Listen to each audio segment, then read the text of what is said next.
Okay, so picking up where we left off from our last lecture, backtracking just a touch here first, we have covered the first of our 4 steps of cell respiration. Glycolysis, which takes place outside of the mitochondria, remember, is an anaerobic process where we form a little bit of ATP, we form some NADH plus H pluses or NADH2s, which are going to come into play later on. We'll find out where in a little bit.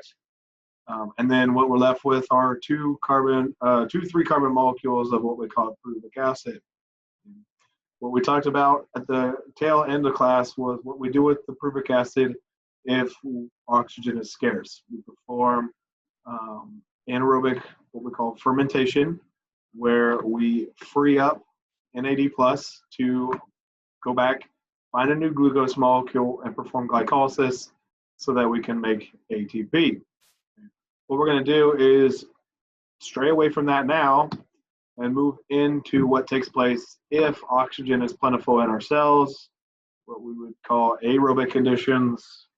And in this situation, we're going to take our pyruvic acids that we formed in glycolysis, bring them into the mitochondria, and convert it into acetyl-CoA, a molecule that can then enter the Krebs cycle, which also takes place in the mitochondria. Okay. Now, there's 3 steps involved with this, what I call the transition reaction. First thing we do is decarboxylate that pyruvic acid, which is exactly what it sounds like. You break down that word. Decarboxylate means to remove a molecule of carbon dioxide. So we lose one of these gray balls. Now we are down to 2 gray balls. Those are the carbons. So a 2 carbon molecule called acetic acid. That carbon dioxide that's produced is ultimately going to be what, part of the carbon dioxide that we breathe off is. Okay. We oxidize that acetic acid. Oxidize, remember, means we take some electrons from it. Along with it comes the hydrogens, NADH plus H plus, where, NADH2, as you'll sometimes see it listed as, is formed. Once again, these are going to come into play later on in the lecture.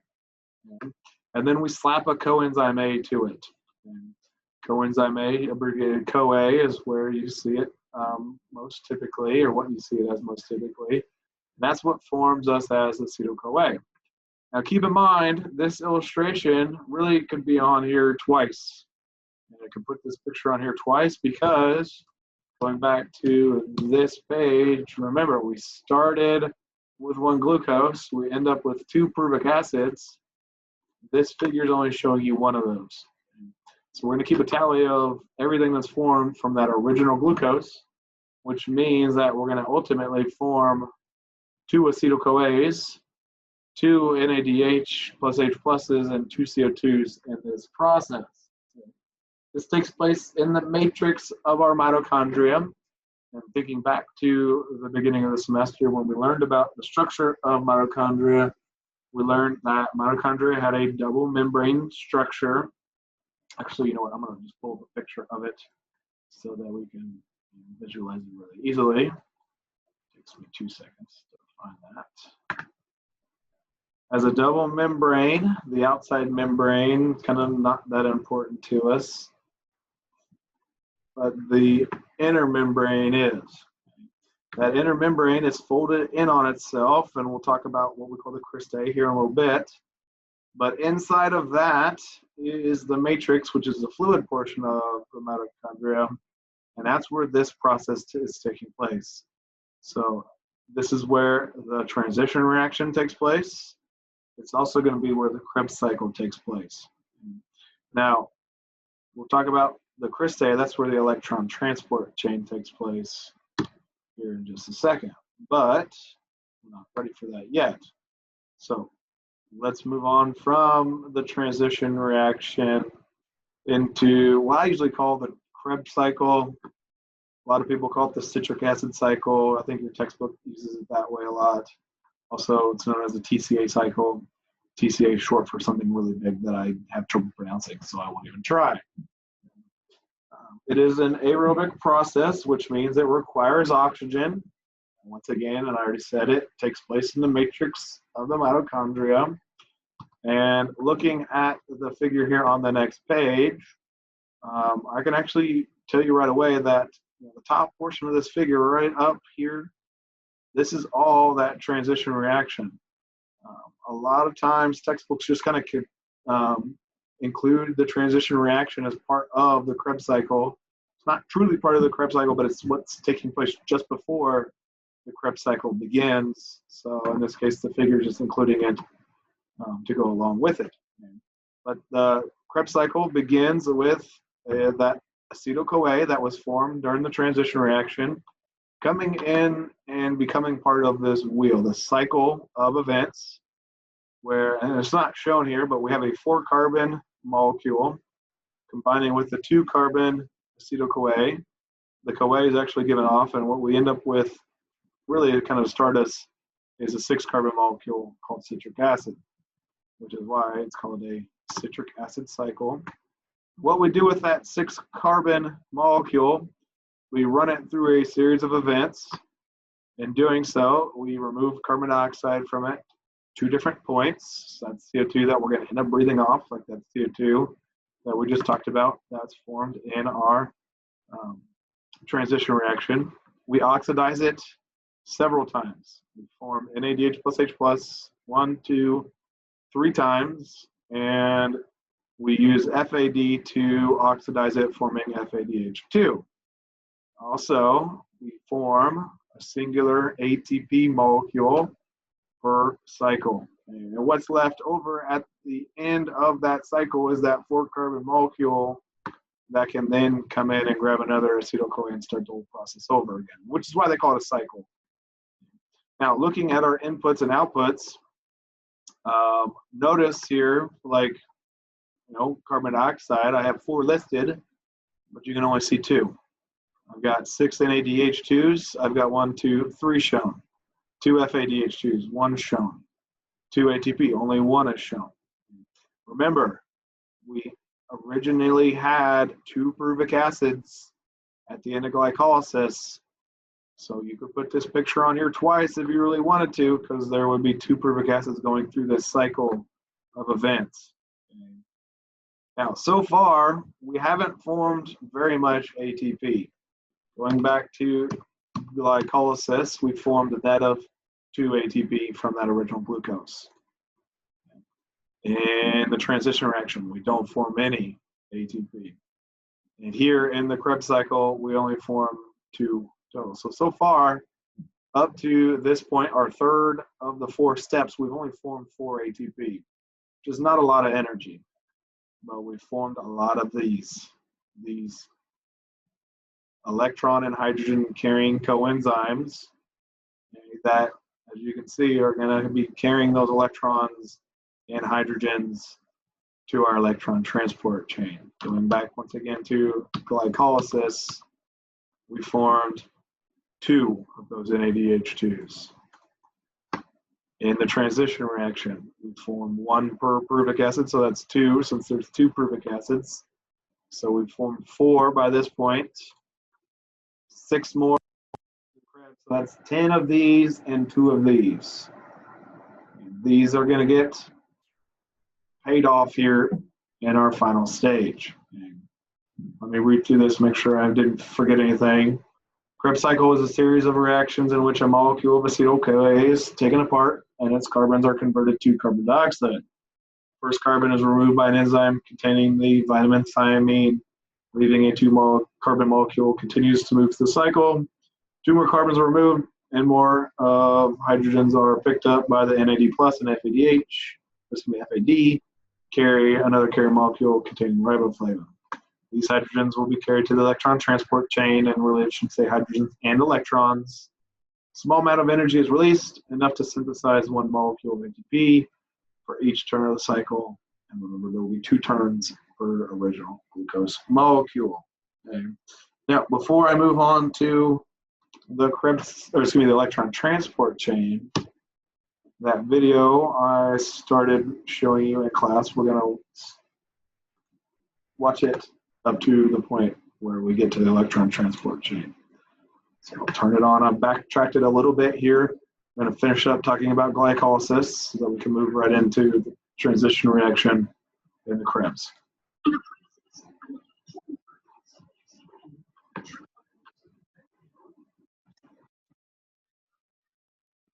Yeah, let me turn it a little bit. Make sure you can hear it okay.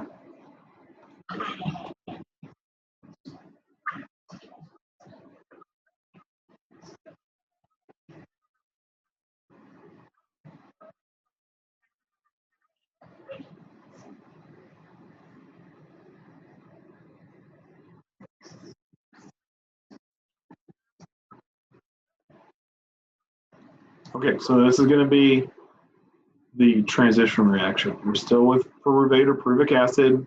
We're going to form acetyl-CoA.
Okay, so what she just said means that she combined the formation of acetyl-CoA, so the transition reaction, she combined the outputs, the yield, with what we formed in the Krebs cycle. So she said there were 8 NADHs. That's because there was 2 from the transition and there were the 6 from the Krebs.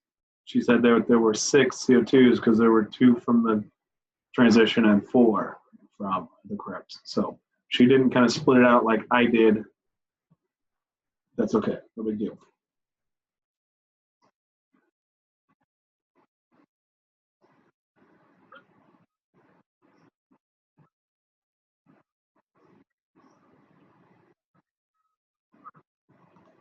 Okay, ready to jump back into our lecture, talking electron transport chain. This is where we really pay things off.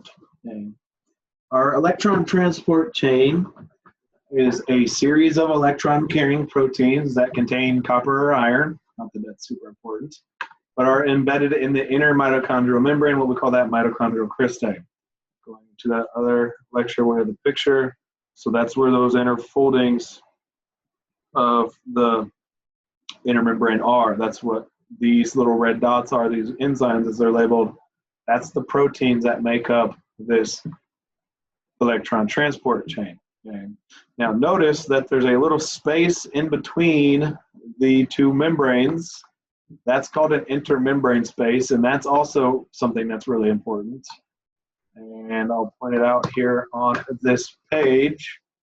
Okay. This kind of darker brown area is that intermembrane space, which is between the outer and the inner.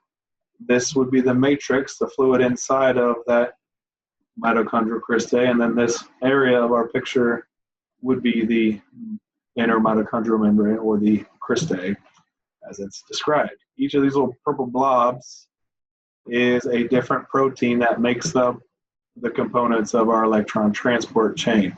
And, these proteins are going to pass the electrons from one to the next, and in doing so, the pairs of hydrogens that were once part of the glucose are going to be pushed into that inner membrane space. Now, where do we get these electrons and hydrogens?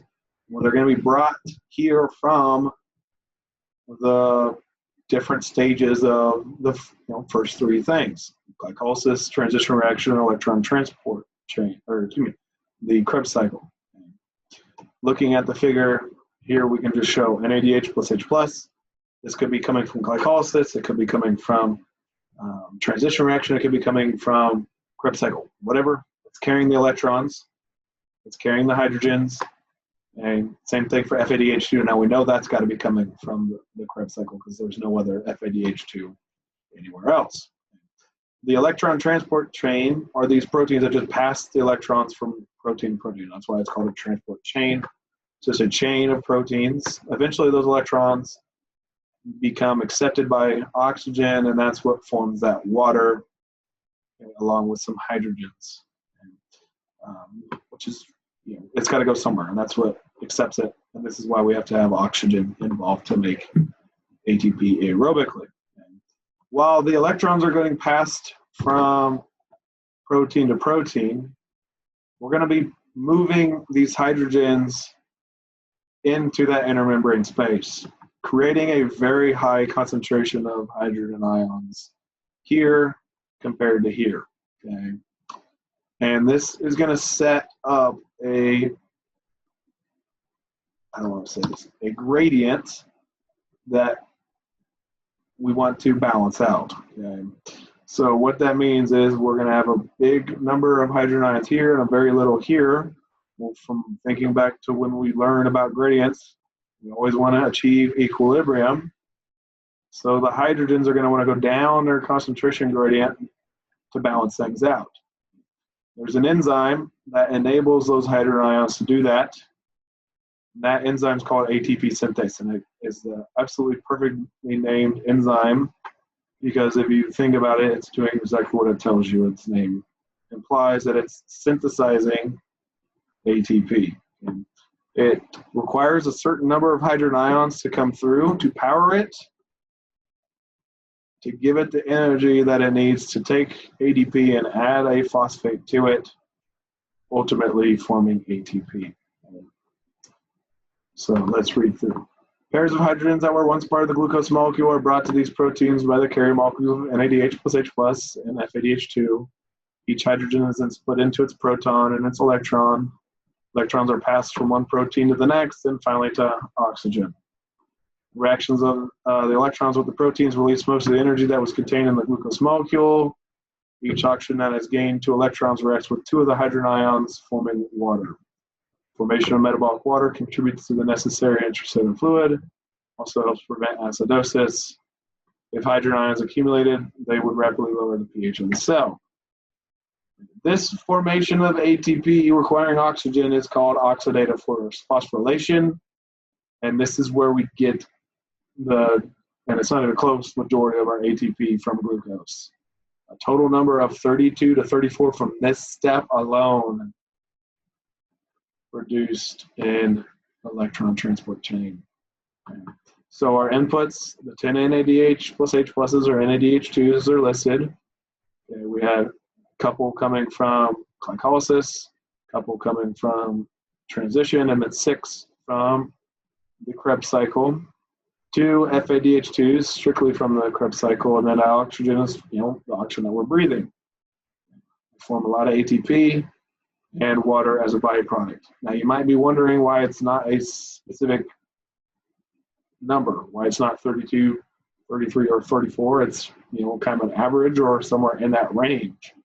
And I'll get to kind of explaining why that is in a second.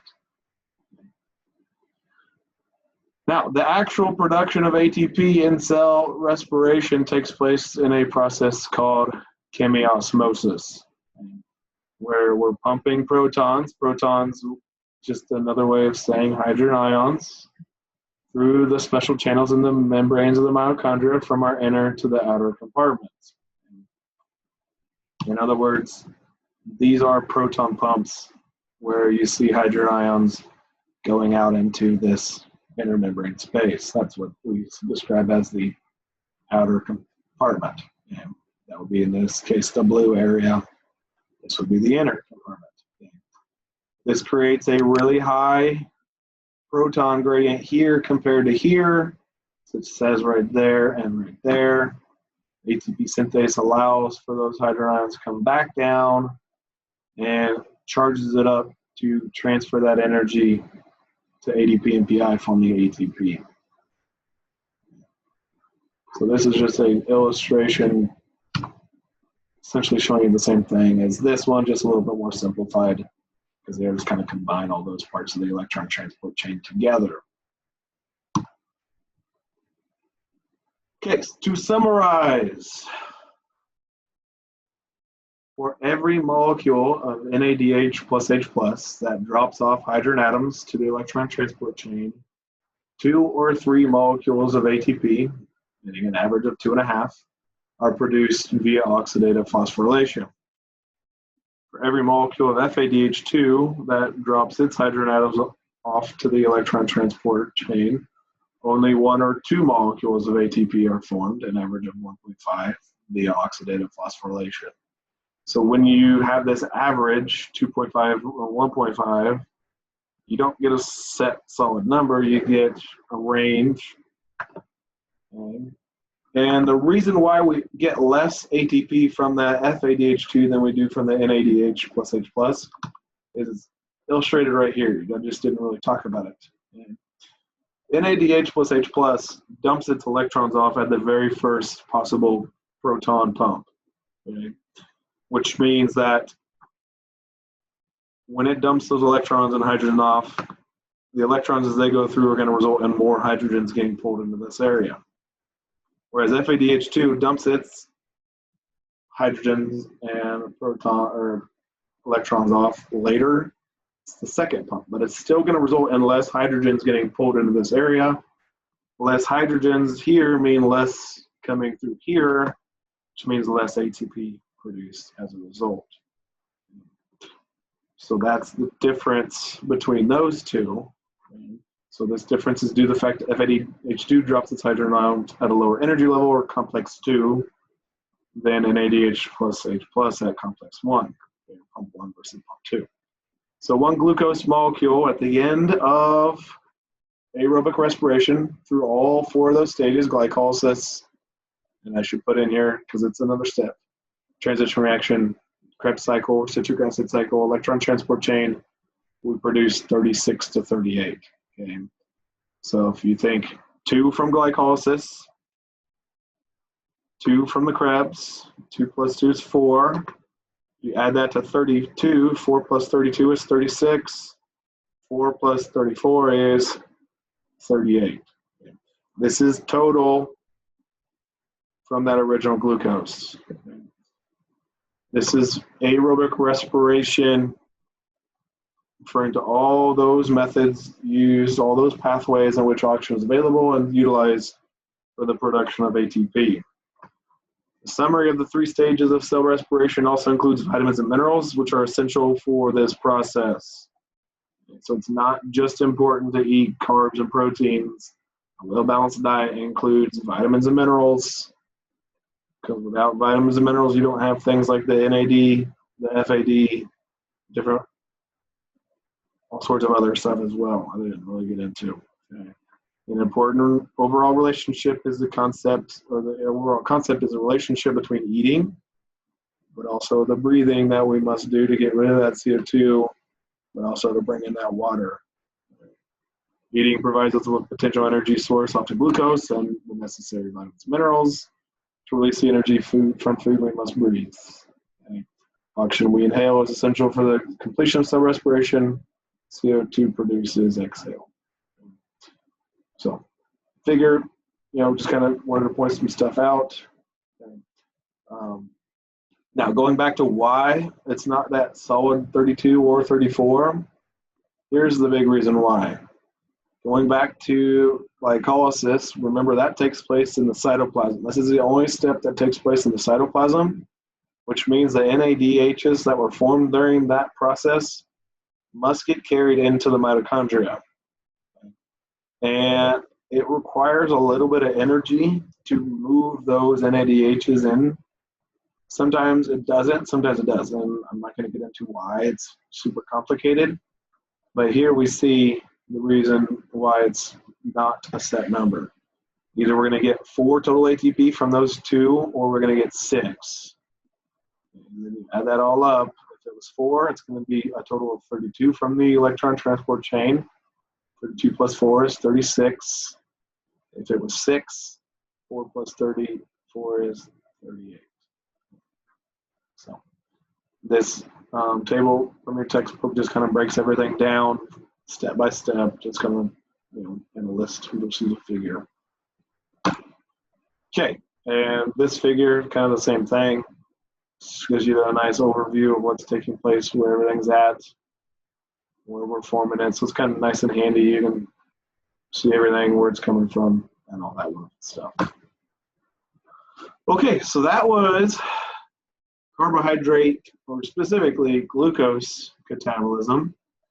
Going back to the beginning of the lecture, though, I told you guys there are 2 forms of metabolism. Catabolism, breaking things down from bigger to smaller and releasing useful energy from them.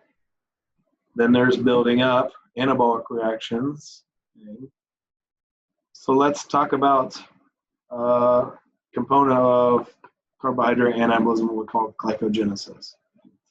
So reading through, even though most of the glucose in our body is catabolized to generate ATP, it may take part in or be formed via several anabolic reactions. If we don't directly need it at that point for ATP production, we can take glucose and bond it with other glucose molecules, forming glycogen, which is just the polysaccharide form of glucose. We call this process glycogenesis, and is stimulated by the hormone insulin in response to hyperglycemia. Okay, insulin, remember, what we release when we are high in blood sugar, like after a very, very sugary, starchy meal. Hyperglycemia is a fancy word for high blood sugar. We store our glycogen typically in 2 major places: our liver cells, called hepatocytes, and our skeletal muscles. We do this that way. When we need that glucose to make ATP, like we just talked about, we can take that glycogen and break it down into glucose to be released into our cells for being used in cell respiration. This is like why we carbo load, which we talked about not too long ago. We perform this so we can perform this. And then that allows us to perform glycolysis. Looking at our list of things, okay, I typed them up here so I can refer back to them. We just talked about glycolysis, making ATP from glucose, a component of cell respiration. We just mentioned that insulin helps promote this to store our glucose in the form of glycogen. That way, when we exercise, we can do this, break it down to form glucose, so we can do this, use it for ATP making purposes. So when the body requires ATP, like during exercise, glycogen stored in our liver and muscle cells can be broken down into glucose or be released into the blood by uptake or for uptake by cells for cell respiration. The process of splitting glycogen into glucose is known as glycogenolysis. 2 major hormones involved with this. Glucagon, remember I told you, think of glucagon like glucose is gone, meaning that we are hypoglycemic, low blood sugar. And then epinephrine, which we all know is a fancy way of saying adrenaline. When there's more adrenaline in our body, we are in a fight or flight response. We need that energy that we can get by glycolysis so that we can fight or flight. Now this glycogenolysis, really it's kind of misleading, is not a form of carbohydrate anabolism, that's a form of carbohydrate catabolism, breakdown. Lysis is always breakdown. Now, another form of anabolism is down here at the bottom called gluconeogenesis, which is where we form glucose from non-carbohydrate sources, things like triglycerides or fats, and proteins, which is something that we do like if we're low with our liver glycogen or if we're in like a fasting state. We haven't eaten for several hours. Thinking back to triglycerides, we learned that triglycerides were made up of 3 carbon molecule parts called glycerols. Well, just thinking about a glycerol, which is 3 carbons, if you find another glycerol, which is also 3 carbons, you combine those, that's 6 carbons, just like glucose has. So it's not 100% perfect. You can do some different things to convert it and make it into glucose. Talked about lactic acid already in the lecture. And that's a 3 carbon molecule that we can basically rearrange and form into glucose with another 3 carbon molecule. And then certain amino acids can also be converted in our liver to glucose. This process in which we form glucose from non-carbohydrate sources is called gluconeogenesis.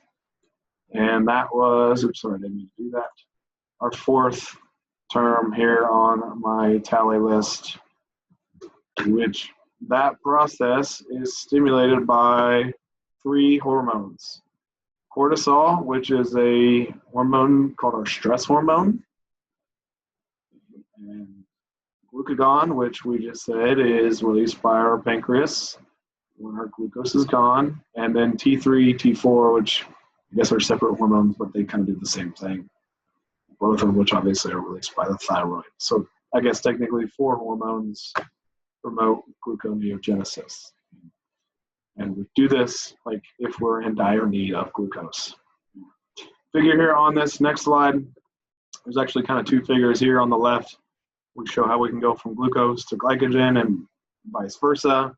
So the red arrows we're going from glucose to glycogen represent all the different steps involved with glycogenesis. Other way from glycogen to glucose, glycogenolysis. A lot of different things, which I'm not going to get into at all. Over here on the right, we show the different ways in order to form glucose from things like pyruvic acid, amino acids, fats. That's all gluconeogenesis. Okay, at this point, we have discussed everything as far as carbs go that I want to talk about.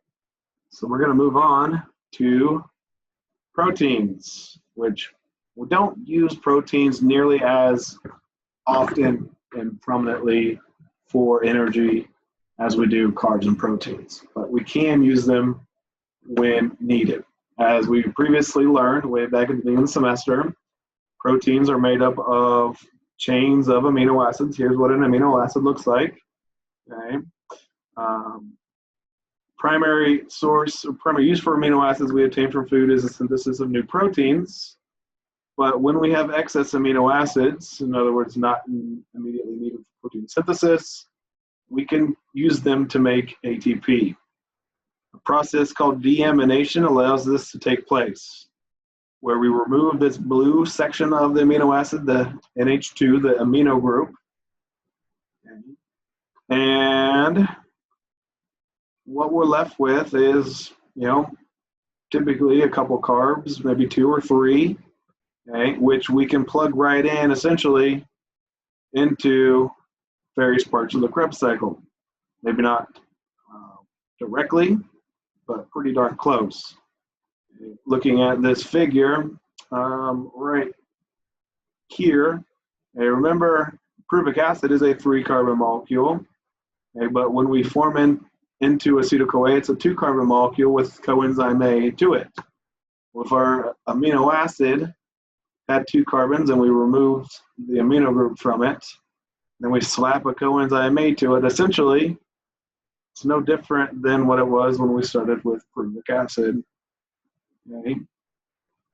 So that's a way to use proteins or the amino acids. And doing so, though, that amino group, when it enters our blood, or if it enters our blood, it forms into what's called NH3 or ammonia, which is very toxic to us. But fortunately, our liver can convert it to urea, which is just a pretty typical component in our urine, less toxic, okay? So not a big deal. Okay? NH2 is essentially what a urea is. Not directly, but it's pretty much anyway. Now, what I'm going to skip is talking about the synthesis of proteins. Okay? This is all catabolism of proteins. But we've already talked about, and this is why I'm not going to talk about it right now, is protein anabolism. Thinking back to our lecture on cells, which I just so happen to have pulled up, at the time you didn't necessarily know it, if I can find it. When we talked about gene expression, we were actually talking about protein anabolism, taking DNA templates, transcribing them to make RNA, using that RNA, and thanks to the organelles called ribosomes, we take amino acids and we bond them together, forming proteins. That process is translation. So when we talked about gene expression, which we've talked about at various points in the semester, we talked about protein anabolism. So we've talked about carbs. Now we've covered proteins. Let's talk about fats. Lipids, like carbohydrates, provide us with a lot of energy. In fact, they provide us with a lot more energy when we catabolize them, when we break them down. But if our body has no immediate need to use lipids in this way, we'll store them in our triglycerides in adipose tissue, as triglycerides in our adipose tissue, places throughout our body, as well as the liver, which is a example of lipogenesis. Okay? But when we need them for energy, which is kind of the same thing we do with our carbs, we store them away just in case we need them later. If we ever need them, hopefully we do, otherwise we're going to gain a bunch of weight. We use lipase enzymes to hydrolyze or break them into their different parts. Okay, here's an illustration of a triglyceride, 3-carbon glycerol, and then the 3 fatty acid tails. And that's the process of lipolysis where we break them all apart. That glycerol is a 3-carbon molecule, basically just like the 3-carbon pyruvic acid. That we can, in a sense, enter the Krebs cycle. Obviously, we have to go through the transition reaction first. So remove a carbon, slap a coenzyme A to it, then bing, bang, boom, we're into the Krebs cycle. So glycerol, just like fatty acid or pyruvic acid, eventually we get to this point. Fatty acids, we perform what's called beta oxidation, where we basically get a lot more energy because we've got a lot more carbons to work with, a lot more carbons. Each of these fatty acid tails can be like 20 carbons in length. And what we're going to do is we're going to break them apart into 2 carbon segments. That's what beta oxidation is. Take a 2-carbon molecule from each of those. If it's 20, you get 10 of them per. Slap a coenzyme A to it, becomes acetyl-CoA essentially. Boom, you're in the Krebs cycle. You can do that up to 10 times per fatty acid molecule, which means you're going to end up with a lot of times running through the Krebs cycle, but more importantly, the electron transport chain. Sure, everybody knows what a calorie is. I always ask students to tell me exactly what a calorie is, and it's very difficult most of the time for students to explain it. But a calorie is essentially a measure of how much energy you get from food. Okay? And foods that are high in fat are high in calories because fats provide us with a lot of energy. And so since fatty acid chains can be around 20 carbons length, 10 acetyl-CoA molecules can be formed, providing enough energy to yield 100 or so ATP. So that's why 1 gram of fat provides us with 9 calories of energy, whereas 1 gram of carbohydrate, and same thing for proteins, only provides us with 4.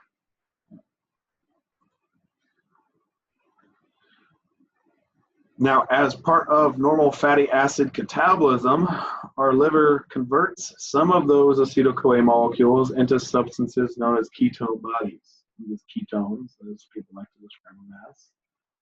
This includes acetoacetic acid, beta hydroxybutyric acid, and acetone. We form these three substances in a process called ketogenesis. Once they are produced, ketone bodies will leave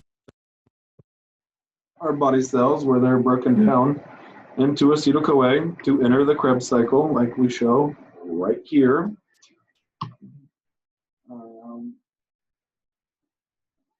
The level of ketone bodies in our blood normally is very low because other tissues use them for ATP production as fast as they're being formed. So we're using them up just as soon as we're making them.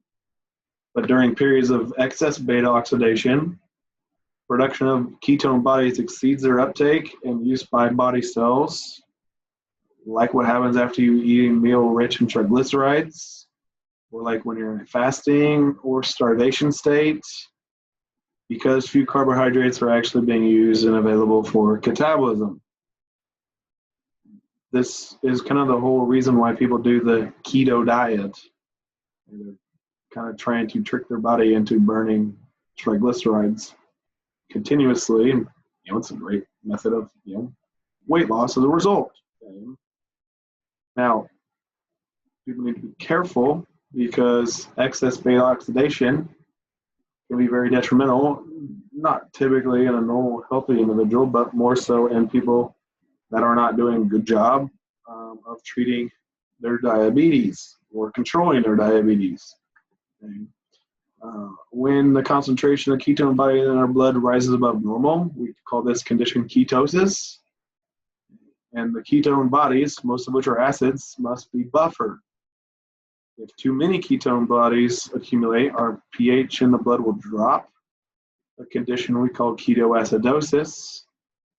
And drops in blood pH can cause depression of our central nervous system, causing the person to be disoriented, causing them to fall into a coma, or even leading to death if they're not treated. It's pretty common for people to come across someone that is disoriented and really struggling with their blood sugar levels and their ketoacidosis as a result when they're severely diabetic and severely insulin deficient.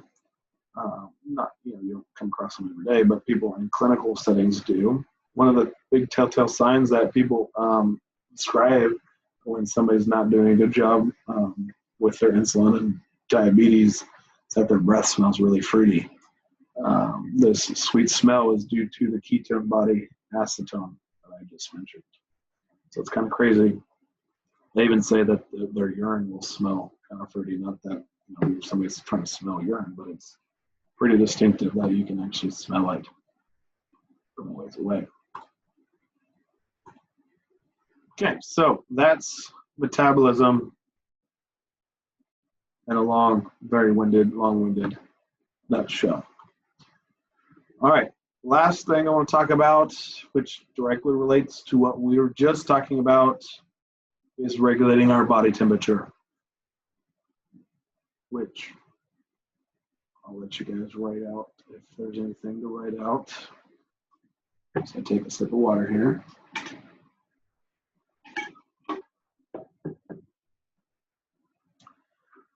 Okay, your body produces more or less heat depending on the rates of its metabolic reactions. In other words, if metabolic reaction levels are high, we produce more heat, because they are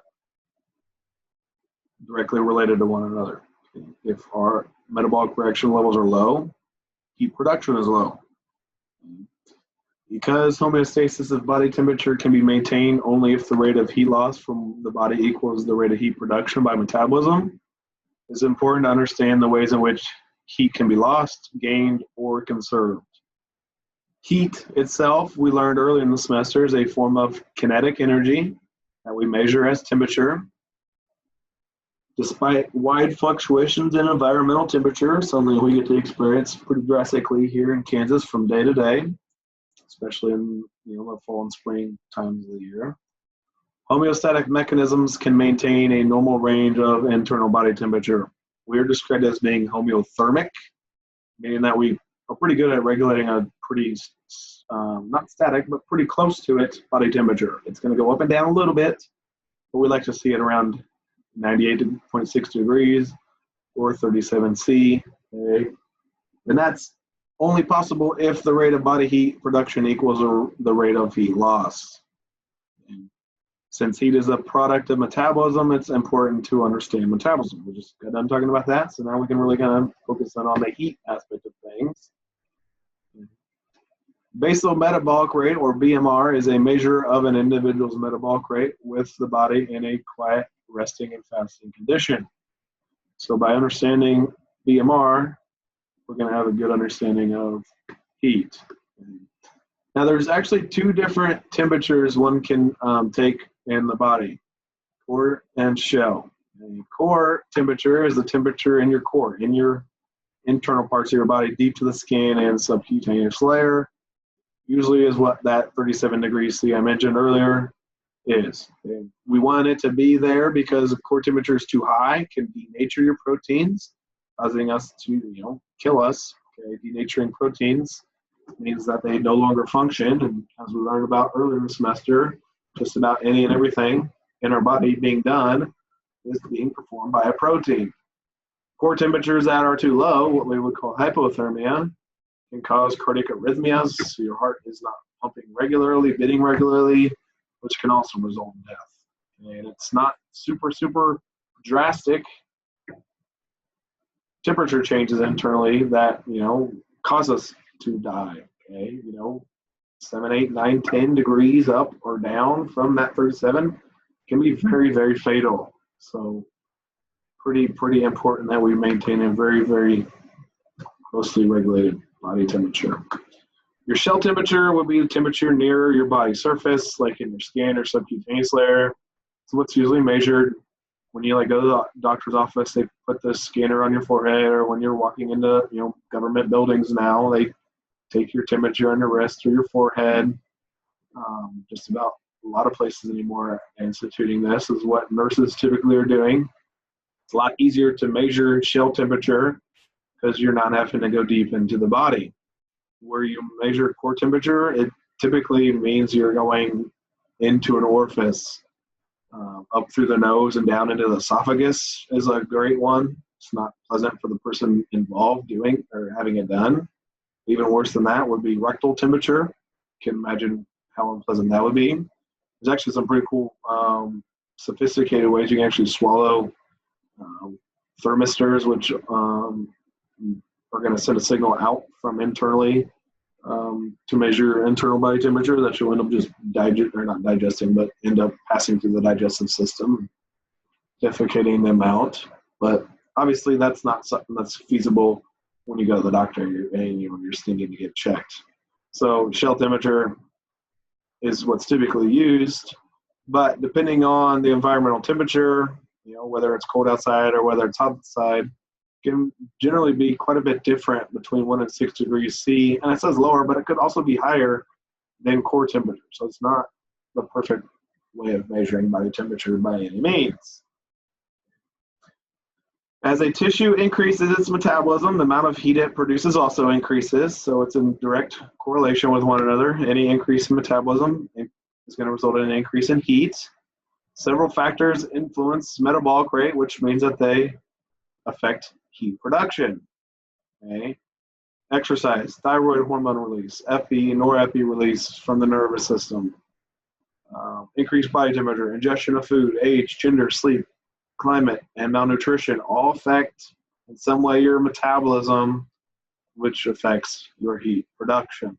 Okay.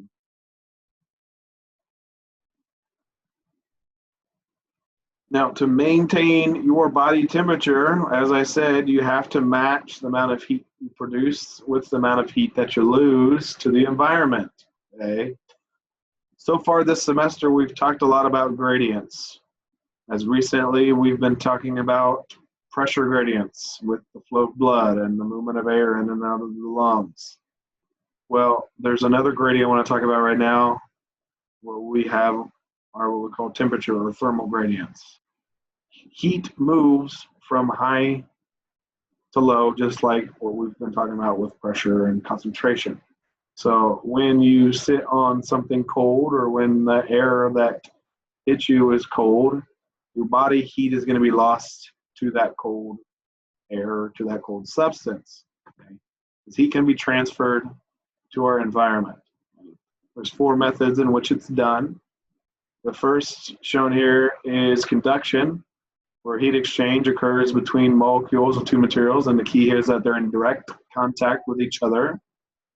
In this case, the cool surfboard that he's touching is drawing the heat off of him into the surfboard. So the surfboard is going to get heated up, his body's going to get cooled off. It's not a huge change, okay, but it would be something that affects this person's body temperature.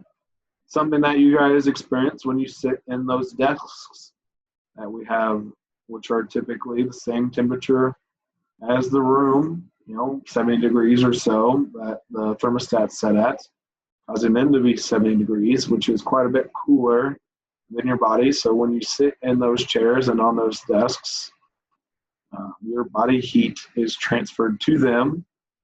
Sitting in a hot tub would be a way of gaining body temperature, or gaining heat, I should say, increasing your body temperature because, typically a hot tub has water that's hotter than us.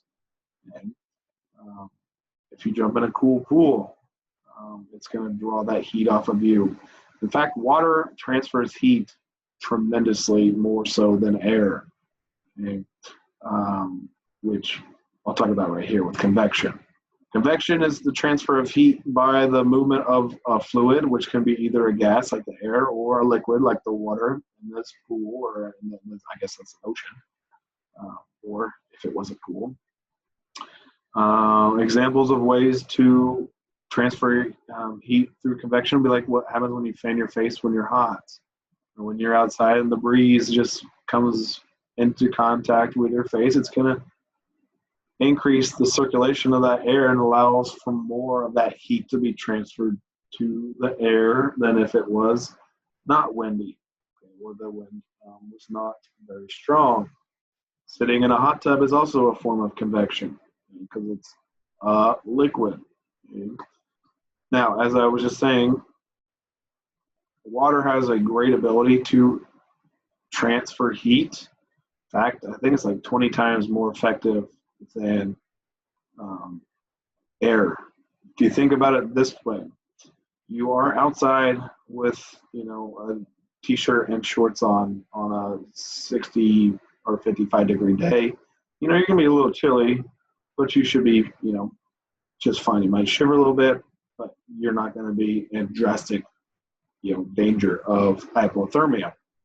Whereas if you jump in like a 55 degree pool, that is going to zap your body heat away so quick. 55 degrees is super cold as far as pools are and water is concerned. And if you've ever swam in like May when the water is like 65, 70 degrees, that's super cold. And it feels a lot worse in the water at 65 degrees than it does on a 65 degree day. 65 degree day is a pretty pleasant day. 65 degree swimming water is not pleasant at all. Radiation is the transfer of heat in the form of infrared rays between a warmer object and a cooler one without physical contact. This is how we get our heat from the sun. From ultraviolet radiation that comes down, the heat radiates down from the sun and heats us up. And then evaporation, which is the conversion of a liquid to a vapor, which is what we do when we not only breathe out water from our lungs, but more importantly, when the sweat evaporates from our body surface into the atmosphere, which actually, unless we're swimming as a form of exercise, is our main defense against overheating when we exercise. And this is why dry fit clothing and that kind of specialized athletic wear is more efficient than just wearing like a cotton t-shirt. Dry fit clothing, Under Armour, dry fit, Climate Cool stuff, it helps wick away and allows that water to be pulled from our body and turned into water vapor. And in doing so, essentially just pulls the heat along with it. And so if you're trying to stay cool, especially like when it's really hot and you're exercising, don't wear a cotton t-shirt that's just going to get sweat soaked. Invest in some Under Armour gear. It's going to keep you cooler. Okay, with those things in mind, we will wrap up with talking about the final things related to body temperature and thermoregulation. Thinking back to our lecture on the brain, we talked a lot about the hypothalamus. In that slide on the hypothalamus, we learned that it can be described as our thermostat because it contains a group of neurons known as the preoptic area that sets our body temperature. And if that body temperature goes above that set temperature, it's going to activate cooling mechanisms to bring it back down. And vice versa, when we are seeing drops in body temperature. Now, this is our control center. It receives input coming from thermoreceptors in places like our skin, the mucous membranes. There's actually thermoreceptors within the hypothalamus itself, providing sensory input, which then is processed by our thermostat. Okay. And those nerve impulses from the preoptic area propagate to two other areas of the hypothalamus, what we call a heat promoting center and a heat losing center. The heat promoting center is going to make our body temperature go up, which is what we do when we get cold. And we all know the most obvious thing we do when we get cold, we shiver. Okay. Shivering means our muscles are contracting. Muscles contracting produce more heat. Heat production goes up about 4 times that of our basal rate in just a few minutes. We've also talked about the fact that our blood vessels in our skin constrict due to sympathetic stimulation, what we're showing right here.